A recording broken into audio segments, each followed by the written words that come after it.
सभी का स्वागत है हिंदी ज्ञान चैनल में। और आज हम आपके सामने लेकर आए हैं उपसर्ग क्लास, और बहुत ही महत्वपूर्ण क्लास है ये। इसके लिए चाहे आपका यूपी पुलिस हो, टैट हो, सुपर टैट हो या सी टैट हो, सभी के लिए बहुत महत्वपूर्ण क्लास है। और बिल्कुल नई ट्रिक के साथ हम इसको पढ़ाएंगे आपको। तो बिना विलंब के शुरू करते हैं हम आज की क्लास। उपसर्ग की पहली परिभाषा: वे शब्दांश जो किसी शब्द के पूर्व में जुड़कर उसके अर्थ में परिवर्तन या विशेषता उत्पन्न कर देते हैं अथवा नए शब्दों का निर्माण करते हैं, उन्हें क्या उपसर्ग कहते हैं। तो लिख लेते हैं परिभाषा इसकी।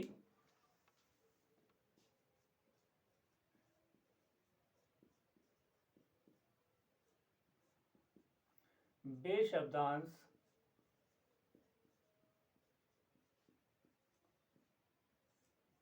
जो किसी शब्द के पूर्व में जुड़कर उसके अर्थ में परिवर्तन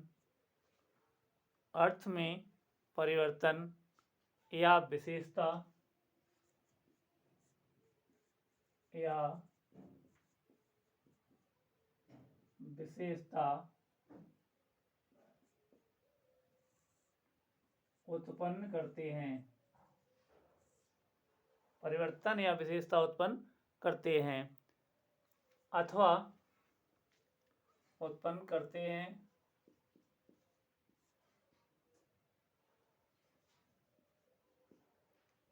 अथवा विशेषता उत्पन्न करते हैं अथवा नए शब्दों का निर्माण करते हैं अथवा नए शब्दों का निर्माण करते हैं, उपसर्ग कहलाते हैं। उपसर्ग कहलाते हैं। वे शब्दांश जो किसी शब्द के पूर्व में जुड़कर उसके अर्थ में परिवर्तन उत्पन्न करते हैं या विशेषता उत्पन्न करते हैं या फिर नए शब्दों का निर्माण करते हैं, तो उन्हें उपसर्ग कहते हैं। जैसे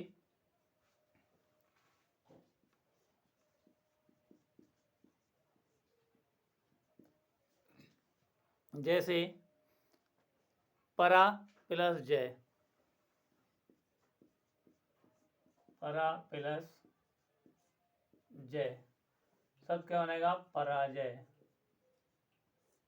शब्द क्या बनेगा? पराजय। उपसर्गों से 3 प्रकार के शब्दों का निर्माण होता है। उपसर्गों से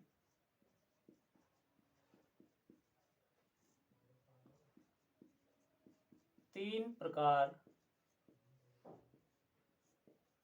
के शब्दों का निर्माण होता है। पहला नंबर तो है अर्थ में परिवर्तन। अर्थ में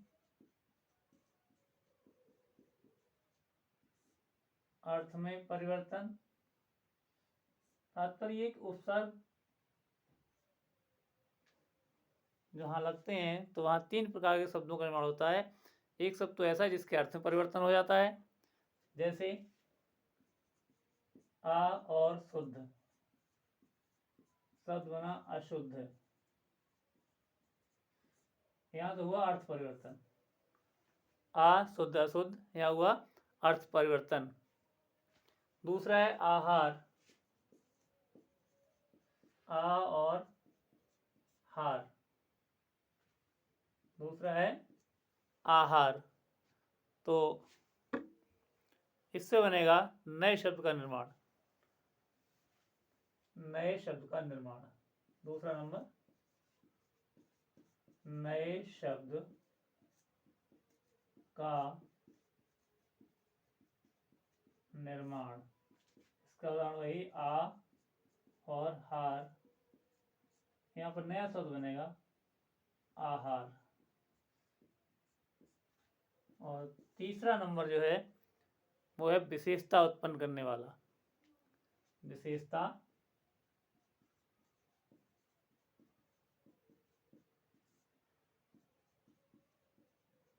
उत्पन्न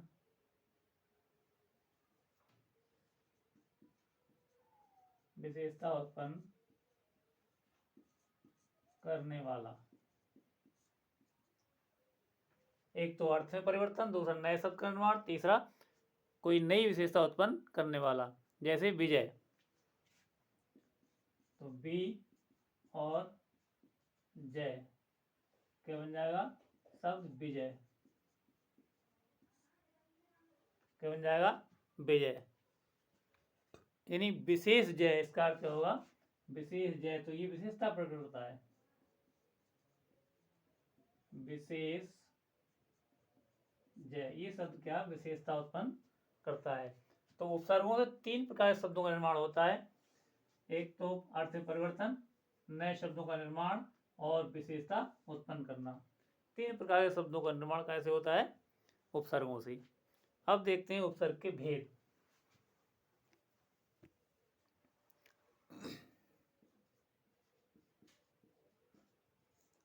उपसर्ग के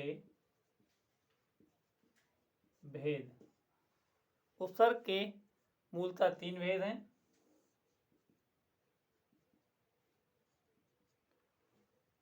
पहला है तत्सम उपसर्ग, तत्सम उपसर्ग। दूसरा है तद्भव,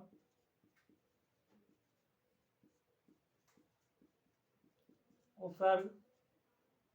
और तीसरा है विदेशी उपसर्ग, विदेशी उपसर्ग। विदेशी उपसर्ग को पुनः हम 2 भागों में बांट देते हैं। विदेशी उपसर्ग को पुनः 2 भागों में, उर्दू फारसी या अरबी के उपसर्ग, उर्दू फारसी या अरबी के उपसर्ग, पहला नंबर। और दूसरा नंबर है इसका अंग्रेजी के उपसर्ग।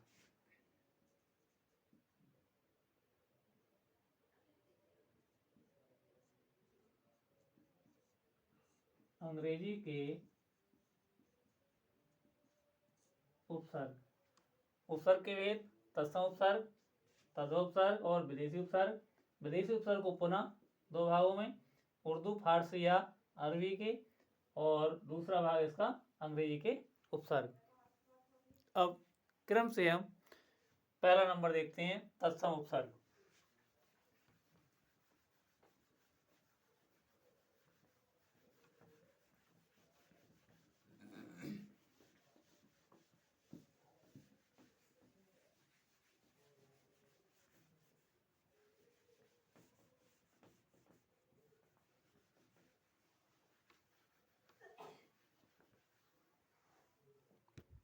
पहला हेडिंग है तत्सम उपसर्ग, नंबर 1।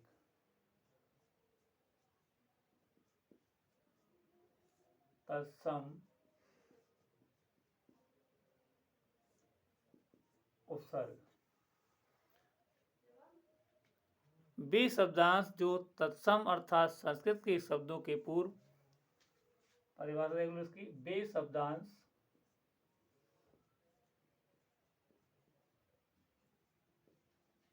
जो, वे शब्दांश जो तत्सम,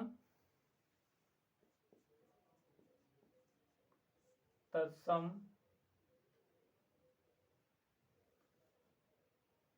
तत् का अर्थ होता है उससे, सम समान, उसके समान, किसके? संस्कृत के समान। तो तत्सम अर्थात संस्कृत, तत्सम अर्थात संस्कृत के शब्दों के पूर्व, संस्कृत के शब्दों के पूर्व में जुड़कर, संस्कृत के शब्दों के पूर्व में जुड़कर उनके अर्थ में परिवर्तन या विशेषता, उनके अर्थ में परिवर्तन या विशेषता उत्पन्न करते हैं, उत्पन्न करते हैं, विशेषता उत्पन्न करते हैं अथवा नए शब्दों का निर्माण करते हैं, अथवा नए शब्दों का निर्माण करते हैं, नए शब्दों का निर्माण करते हैं। उन्हें तत्सम उपसर्ग कहते हैं, उन्हें तत्सम उपसर्ग कहते हैं, उन्हें तत्सम उपसर्ग कहते हैं। इनकी संख्या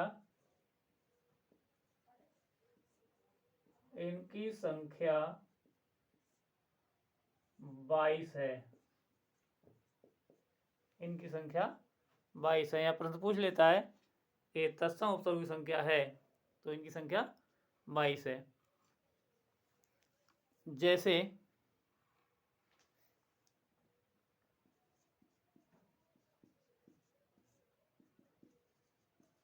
अब प्लस गुण, अब प्लस गुण, शब्द बना अवगुण, शब्द बना अवगुण।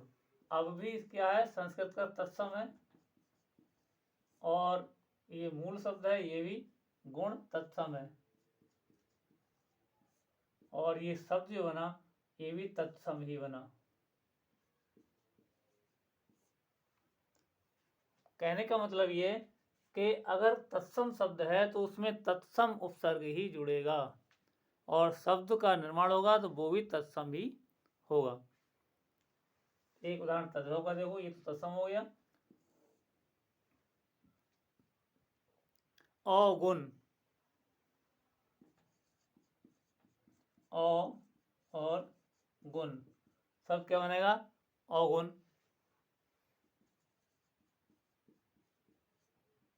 सब क्या बनेगा? अवगुण। ये तद्भव है, और ये भी तद्भव है, और जो शब्द बना है वो भी तद्भव ही बना है। तो ये तद्भव उपसर्ग में आएगा और ये तत्सम में आएगा। जिस भाषा का शब्द होता है उसी भाषा के शब्द में उसे जोड़ा जाता है। अगर संस्कृत का शब्द है तो संस्कृत उपसर्ग जोड़ेंगे, और तद्भव शब्द है तद्भव, और तत्सम शब्द है तो तत्सम। अब इसमें पहला उपसर्ग देते हैं हम दुस। संस्कृत के उपसर्गों में पहला उपसर्ग है दुस।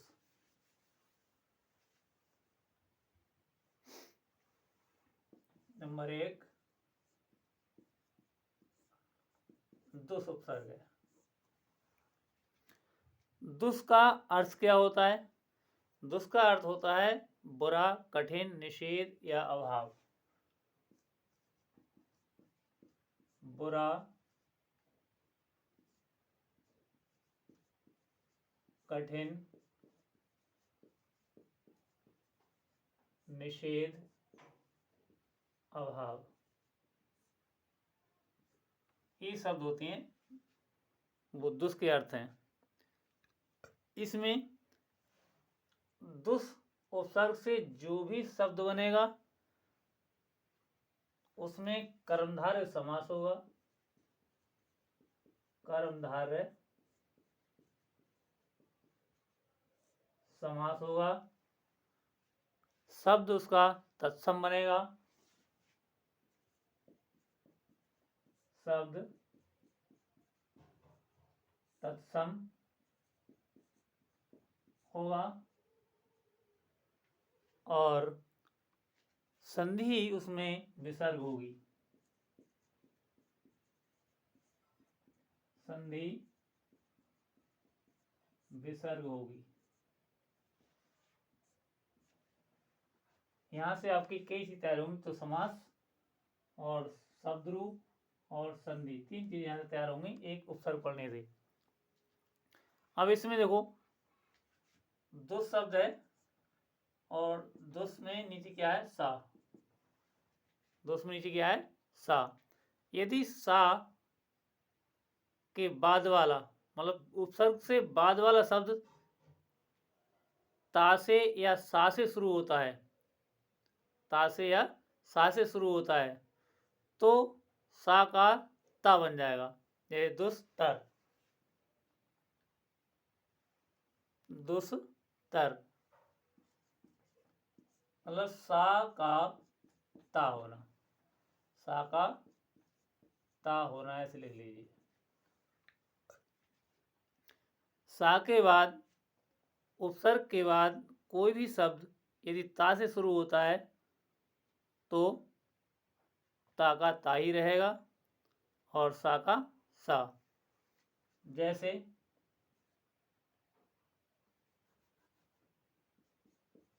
तर शब्द है, ता से शुरू है और इसमें दुस जोड़ देंगे हम तो शब्द क्या बन जाएगा? दुस्तर। शब्द क्या बन जाएगा? दुस्तर। ऐसे ही दुस्साहस, साहस में जोड़ दो, साहस में दुस जोड़ दो, क्या बन जाएगा? दुस्साहस। दुस्साहस। ऐसे ही दुस्वप्न, दुस प्लस स्वप्न क्या हो जाएगा? दुस्वप्न। दुस्वप्न। इन सभी शब्दों में चाहे दुस्साहस हो, दुस्वप्न हो या फिर दुस्तर हो, संधि अगर पूछ ले तो इसमें संधि विसर्ग संधि है। तोड़ के देख ले, देखो दु विसर्ग और तर, विसर्ग कैसा हो जाएगा? ऐसी दु और विसर्ग का क्या हो जाएगा? सा। दु और साहस। ऐसी दु और स्वप्न, तो यहाँ पर संधि कौन सी जाएगी? विसर्ग। और इन शब्दों में समास पूछ ले तो कर्मधारय समास, तो कर्मधारय समास होगा।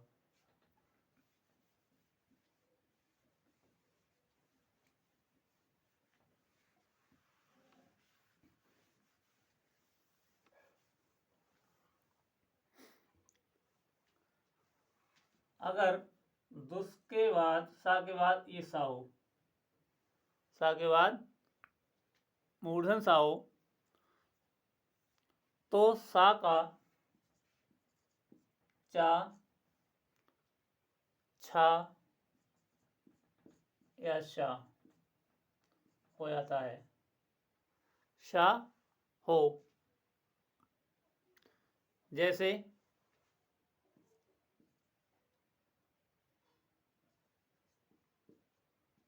दुस और प्लस चिंता, दुस प्लस चिंता। अब शाह है तो इस सा को हम कायम चेंज कर देंगे इस वाले सा में, क्योंकि इससे बाद वाला शब्द हमारा चा से शुरू हुआ है, तो क्या हो जाएगा? दुश्चिंता।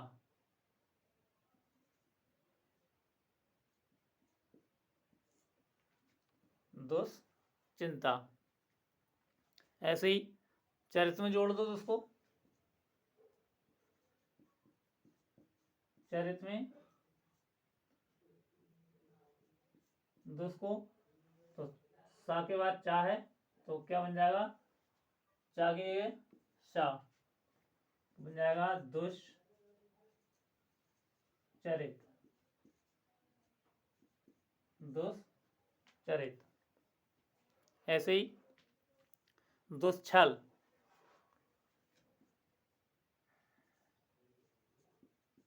दुस प्लस छल, छा है तो छा क्या बन जाएगा, दुष्छल,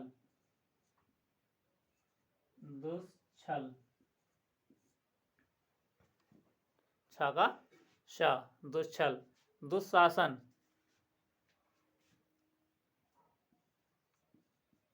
दुस प्लस शासन बराबर क्या बनेगा, दुशासन,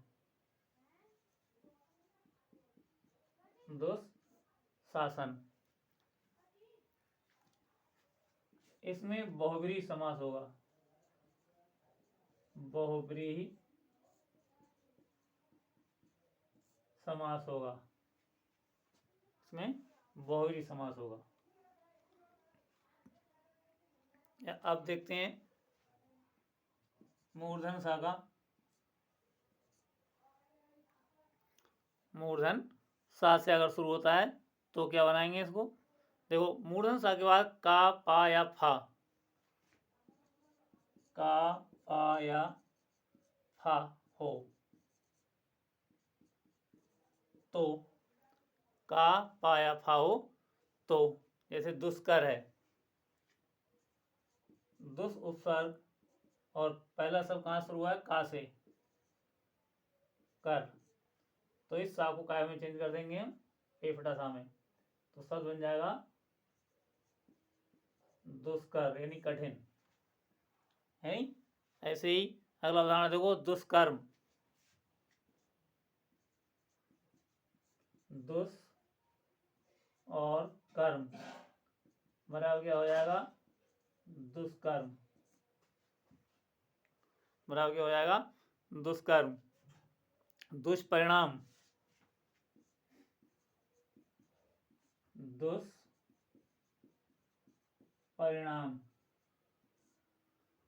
बराबर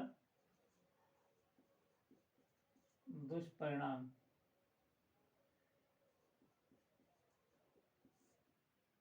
दुष्परिणाम, ये सब इसका बन जाएंगे। फावल रह गया, ये दुष्फल है, दुष और फल बराबर दुष्फल। दुष्ट,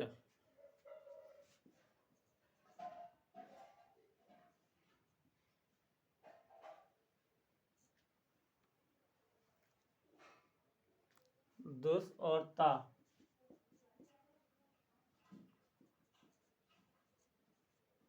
दुष्ट।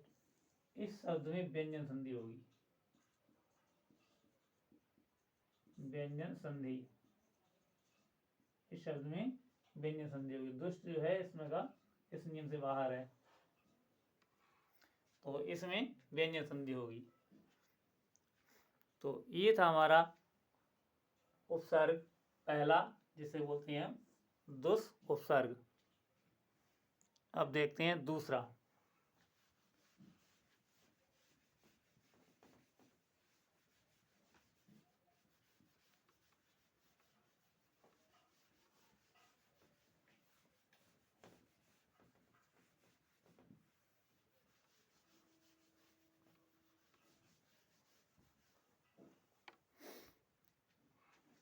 नंबर 2, दुरुपसर्ग। नंबर 2, दुरुपसर्ग। इसका अर्थ होता है बुरा, कम, कठिन या भाव। बुरा, कम, कठिन, अभाव, इन 4 शब्दों में इसका प्रयोग किया जाता है। इसमें कर्मधारय समास, कर्मधारय समास होगा, शब्द तत्सम होगा, तत्सम,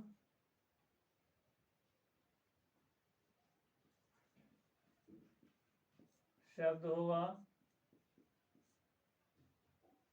और संधि इसमें भी विसर्ग होगी, विसर्ग संधि होगी। इसके जो शब्द बनेंगे उसमें कर्मधार समास, तत्सम शब्द बनेगा और विसर्ग संधि होगी उन शब्दों में। जैसे देखो,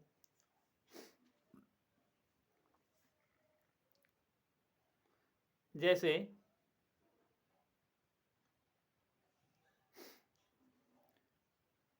यदि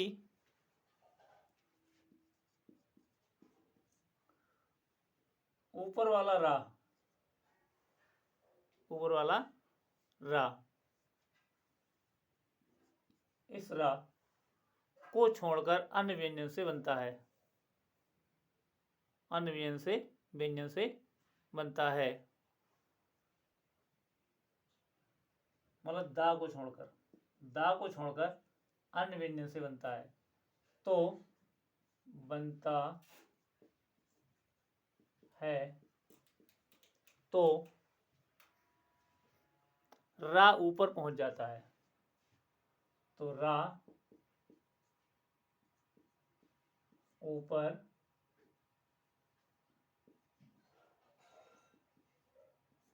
पहुंच जाता है, तो रा ऊपर पहुंच जाता है। जैसे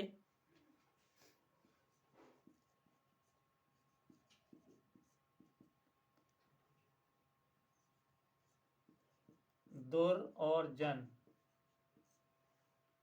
दुर और जन, इसका रा कहाँ पहुंच जाएगा, ऊपर, क्या बन जाएगा, दुर्जन, दुर और जन, दुर्जन।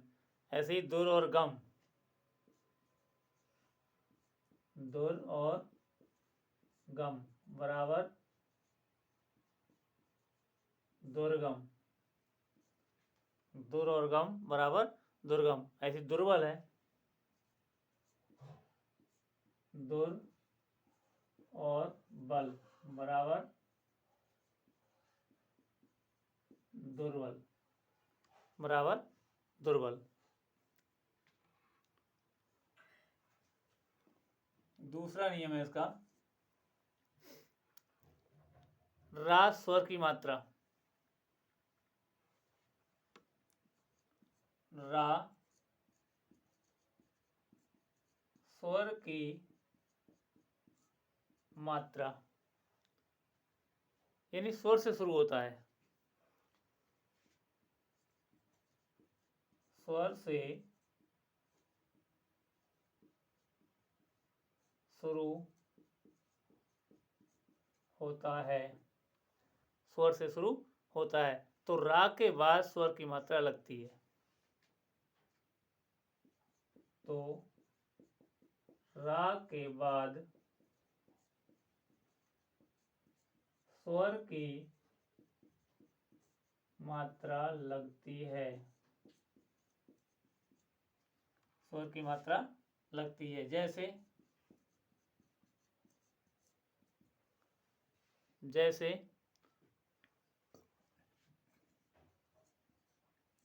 दुर प्लस आशा, और रा के बाद स्वर की मात्रा हो, अब स्वर की मात्रा क्या है, आ है, तो मात्रा को लगा देंगे हम, क्या हो जाएगा, दुराशा, दुराशा, दुर प्लस आशा बराबर दुराशा। दूसरा उदाहरण देखो, ये दुर प्लस आचार,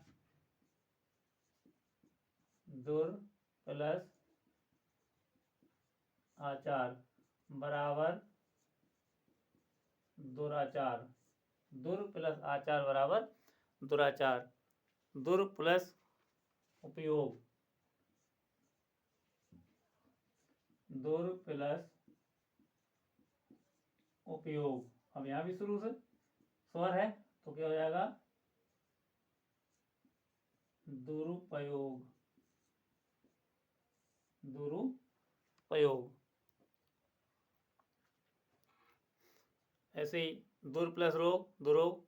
यदि दुर के बाद रा आता है तो यदि दुर के बाद रा आता है तो दू का दू होगा। यदि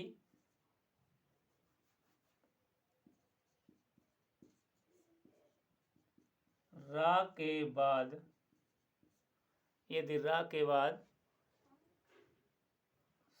दुर के बाद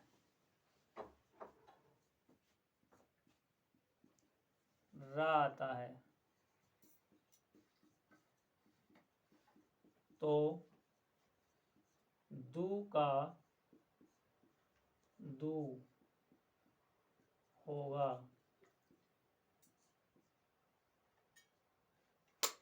दू का दू होगा।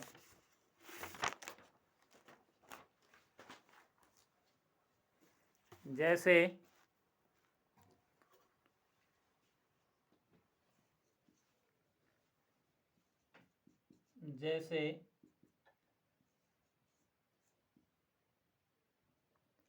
दू प्लस राज, दू प्लस राज बराबर क्या बन जाएगा? दूराज। दू प्लस राज बराबर दूराज। दुराज का जो विलोम होता है वो, इसका विलोम क्या बनेगा? सुराज। दो का अर्थ यहाँ बुरे से है और सु का अर्थ अच्छे से है, तो इसका विलोम क्या हो जाएगा? सुराज। आज की क्लास में बस 2 ही उपसर्ग, और अगली क्लास में फिर मिलते हैं। तब तक के लिए नमस्कार।